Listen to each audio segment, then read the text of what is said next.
Hello, all you beautiful droplets of gorgeousness. How are you? I'm still in bed. Actually, I have been up. This is part 2 of the part 1 that I just did. I've been down the shops and I've now got back in bed. I need to keep my head here. There's that light. What was that? The switch to my fairy light. Yes, there's a light. Don't keep getting in the way. Let's move. So, yeah. Now, this is about law of attraction, which I think is very 4-dimensional frequency.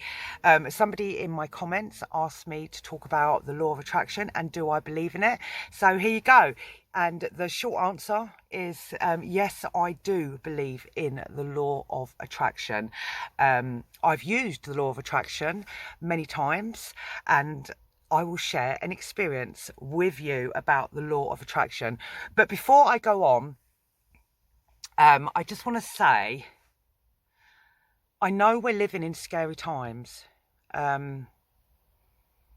know it's frightening, and I know we're not happy, a lot of us, but maybe that's the way it's meant to be, because we seem to learn through diversity. We learn through pain and hurt. I don't know why that is, but we do. It kind of activates us. It makes us look at ourselves. It makes us realise that maybe we need to do things better. I remember seeing a post years ago, I think it was a quote by either Sigmund Freud or Carl Jung or whatever, and it was something like, there's no coming to consciousness without suffering, something along them lines. And it seems to be really true. So have faith and try and find your peace and what makes you happy, because that is what will raise your energy, and that is the uprising. We rise up, basically, the uprising. Okay, so here we go. Law of attraction. I will share one experience with you. Yeah, so a lot of you might have read bloody light, The Secret, or books on the law of attraction, and as I said, I believe it's very 4th-dimensional energy. It's when you start thinking, you start realizing, I can have what I want. I can, wish for it and it shall be. Ask and ye shall receive. So I used this energy a lot of times, and the experience I will share with you was my previous life before living in my van, because somebody else has commented and asked and said they'd like to know, my camera looks really blurry, I don't know if it does to you, they'd like to know what my life was like before I lived in my van. So if we go back, I don't know, maybe about 9 years, when I first started really experimenting with the law of attraction, I did like one of them, them wish boards. And on my wish board, I put a picture of a house. I put a picture of a car. It was a silver Mercedes. That was the car I wanted. I was single at the time, and that was the car I wanted my partner to drive. The house was the house that I would like. What else did I put on there? I wrote things on there that I'd like money. That was one of my wishes. I'd like to be healthy and young. Some of my they were all shallow vein wishes, to be honest. Anyway, so I made this beautiful wish board, and then I think I put it away. Anyway, years later, I found my wish board, and I looked at it, and I was like, oh my fucking God, because I had what was on my wish board. I had the house, so my life previous to this one, I had a big 5-bedroom detached house. It was beautiful. I decorated it all myself. I had a beautiful modern kitchen, which I designed myself. I had a bedroom, which I shared with my partner, plus I had my own bedroom for when I wanted my hermit space, which, as a lot of you that have watched my videos will know, that I'm a proper little hermit. My partner had his own room, which was his office. Now, when I met my partner, I met him on the internet. And he was even wearing the clothes that in them days I loved on a man, which was a suit, jacket, and a pair of jeans and a pair of nice shoes. That was a look I liked then. It's not anymore. And he had a silver Mercedes. and he had money. He had he earned ridiculous amounts of money, yeah? And I loved him. Nothing to do with the fact that he had money or anything, but I loved him. He was what I wished for. I also wanted security. I'd never had security in my life as such, and he is the most secure, grounded person. If there was a definition in the Bible of normal, it would say Colin next to it, who was like one of my exes. However, if there was a definition if the definition in the Bible, where the fuck did that come from? Dictionary of mad, they would also say Colin. I know he won't mind me saying this because we've had similar conversations. Yeah, so he was very secure. He was very grounded. He was what I thought I wanted. I was what he thought he wanted, although he didn't make a wish for it. So I had the perfect life that I thought was the perfect life.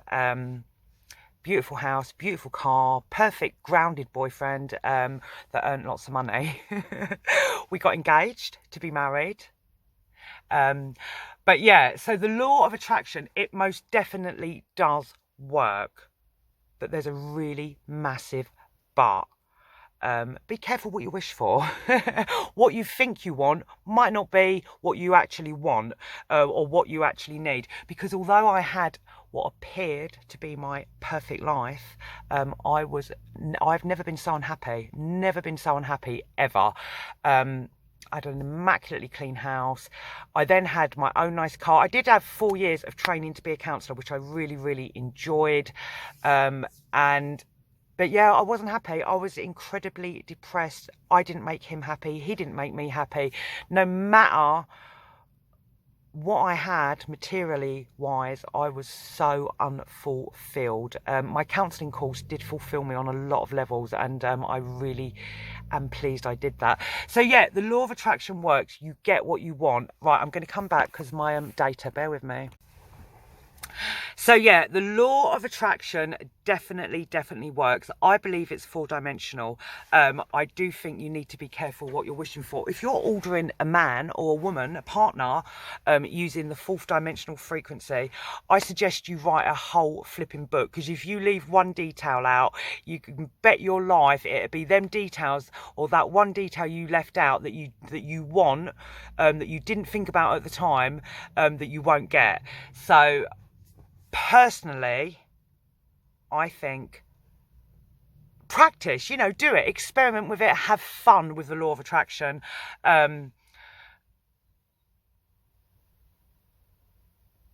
But I don't use it anymore. I live in the moment. I live my life as above, so below. I'm grounded and I just trust in my journey. What will be, will be. I have no expectations whatsoever. And I don't use the law of attraction. I've used the law of attraction in lots of ways before. And I think in the 5th dimensional energy, in this energy of unconditional love, of living in the moment, of non-judgment, of breaking down behaviour patterns that don't serve us anymore, of accepting ourselves, accepting other people, of being happy, we don't need the law of attraction, because it just happens. We're creating like every second as we go. We're planting seeds all the time. And what you invest, you get back. Yeah, and I'm not talking about money. I'm talking about happiness. I'm talking about what you invest comes back to you. It's karma. Good karma, bad karma. Bad karma is just bad seeds that you've planted. It's okay, we learn from bad seeds. So yeah, that I totally believe in the law of attraction. In the 5th dimension, the law of attraction happens much quicker, but you don't actually have to wish for something down the line. You just you get it. I'll share a little story with you. So I don't think I've told you this. About 4 or 5 weeks ago, I needed to know the truth about something shit that was going on in my life. And I asked the universe. I just, I don't even know if I actually said it out loud or if I thought it, but I just thought, I need to know the truth, universe. Can you show me the truth?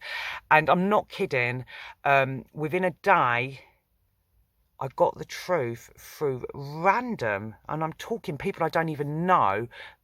People messaged me on 3 different people that I've never even met, messaged me on social media all telling me the truth about a situation that I needed to know the truth about. And I got some information that really hurt, that I didn't expect, and it wasn't very nice. It wasn't very nice, but it was kind of the law of attraction, as in, well, it was the law of attraction. It was me needing to know the answer, and the answer coming to me through random people telling me the harsh truth rather than a beautiful lie. Because the truth sets you free, and it did set me free. So I found out the truth about a situation, about something that wasn't nice going on behind my back, but then it set me free. So yeah, the law of attraction works, but the fifth energy, law of attraction, if you like, works much quicker and much more honestly,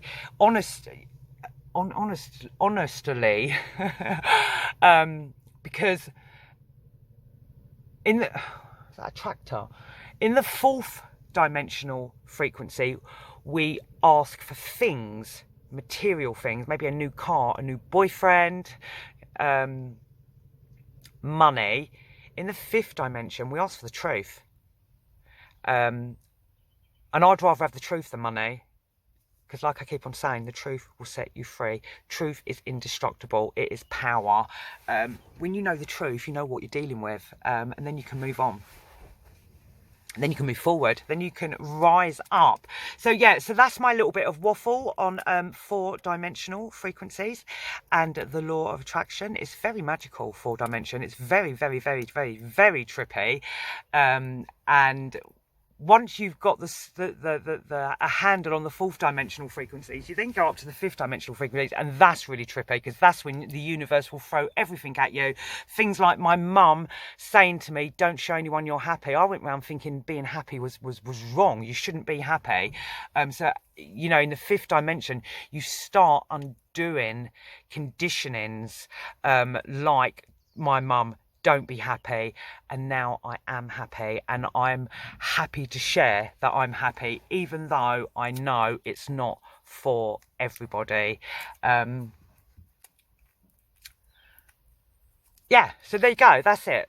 4-dimensional, 5-dimensional, breaking down, we're rising up from 3D control manipulation, from 3D establishments that are trying to control the masses through media. I haven't watched TV for I don't know how many years now.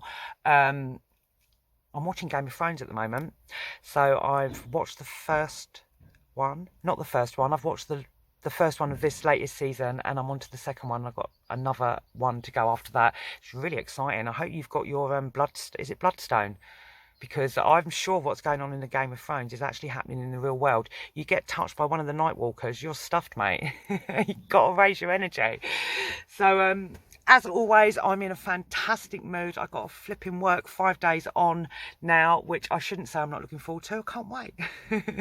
I'm going to take my boy for a walk now, and I'm going to leave you all with my love. Have a wonderful day, wonderful weekend. Might see you later, and I might not. Bye. Actually, I'm just going to finish up with talking about the Game of Thrones. And don't worry, I promise you, I'm not going to give any spoilers away at all. But it took me a while to get into the Game of Thrones. I don't actually, like I said, I don't watch TV, but I do download something if it's been recommended to me or if I want to watch it. And I love the Game of Thrones. I've always said what's happening in the Game of Thrones is actually happening, metaphorically speaking, in the real world. And I really was excited about this season to see, you know, how much it's like what's going on in the real world. And I do hope you have got your Bloodstone, because the Nightwalkers, you know, there are a lot of Nightwalkers around. My favourite scene on the Game of Thrones was when, and I'm still not going to give a spoiler away, I promise, if you haven't seen any of them, is when we found out why Hodor, or how Hodor got his name. And I was like, oh my God, it touched my heart. I burst into tears. I mean, Hodor, what an amazing part he played in Game of Thrones. Oh yeah, wow. So what's happening now, I'm still not going to give any spoilers away, but it's like this collectively coming together. It's not about fighting each other. It's about all our differences whatever religion, whatever culture, whoever we are, it's about we need to come together to fight the one common enemy, the Nightwalkers. I'll let you make up your own minds who the Nightwalkers are. So yeah, I just wanted to share that. I can't wait. So I've downloaded the last 3 Game of Thrones because I can't bear to watch things weekly, but someone told me that the last 3 are like a little season in their own. So I'm going to watch the next 2 today, and then I've got to wait 3 weeks till I can watch the last 3 to see what's going on in the world, what's going on in the Game of Thrones. Yeah, other seasons that I really enjoyed was The Walking Dead. I got bored of that. I've not watched the last 1 or 2 seasons actually, but that was really good. Vikings as well, really enjoyed Vikings, and Spartacus, the series. Love this. I think that was 4 seasons. That was absolutely brilliant too. So yeah, that's it. See you all later. Bye.